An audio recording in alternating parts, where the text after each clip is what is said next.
Hey guys. Hey Joe. Hi, Joe. Hi guys. Joe Vanourney, chair of the Geek TV.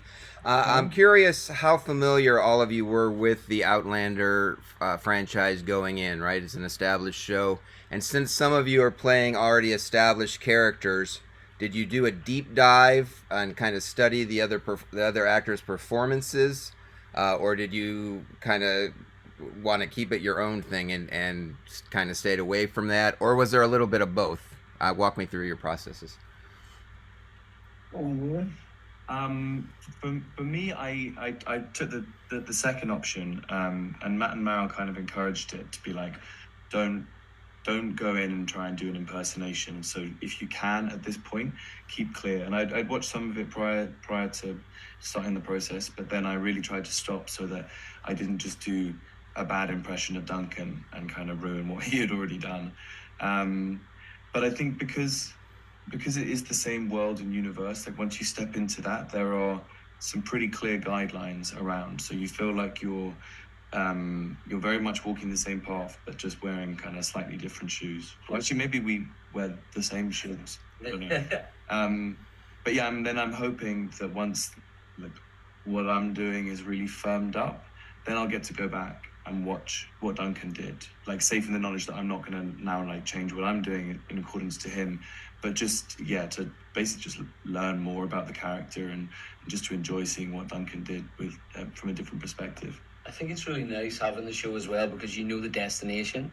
So like you get to make the journey and the plan for the journey to get to that destination. So it doesn't mean that you're making an exact replica of what they're doing. But you're going, oh, I see where I'm going towards. Do you know what I mean? So that's quite a useful thing to have. Yeah, and people change, you know, especially when you're 18, 19 years old playing characters like Colum and Dougal. These guys have aspirations. I touched on it earlier in answers. They didn't think their life. Colum certainly didn't think he would have legs like he does. He didn't think he would face such obstacles as fighting for the lordship with his brother.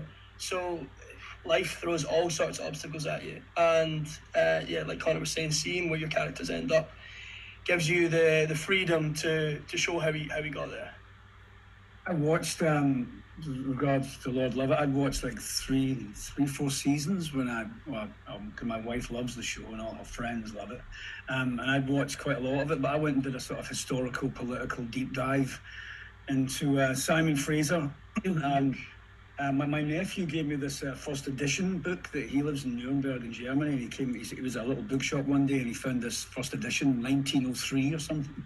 And it was a biography about Simon Fraser, Lord Lovat, written by a MacKenzie, which was sort of, it was a deep, the irony is not lost on us all. And I just started flicking through it. You know, it was over 100 years old, this book. You could smell the history. And then, you know, there was all these incredible little fruits of little gems about how Lovat played both sides. He'd play the Jacobites, he'd be with the Redcoats, and this individual, by all means necessary, what he wanted to do, he would do to get back on top of the to the glory days, as it were. So I think any actor doing a little bit of research like that is always helpful. You can find some gemstones. And then all of the sort of art and design then leads to the characters, leads to us bleeding into the characters rather than us replicating them. I think it's down really to the writing and the costumes. You know, you are physically stepping into those shoes. Yeah, and apart from me, I've got size 12 feet, and Graham had a little like sort of size 4 women's feet, I think. So unusual, yeah. Really quite unusual.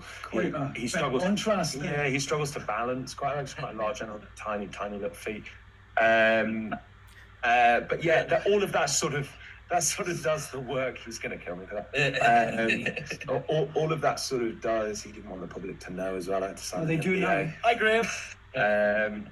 All of the work is done for us, really. So we can bring those early days, you know, which can, as Seamus says, be a completely different person. By the time we get to them in 30 years, they've been through so much. Yeah, so really, it's open to the audience. Unrecognizable, really, yeah. Awesome. Well, thank you so much. Looking forward to seeing. Thanks for the question, my friend. Thank you. Thank you, guys.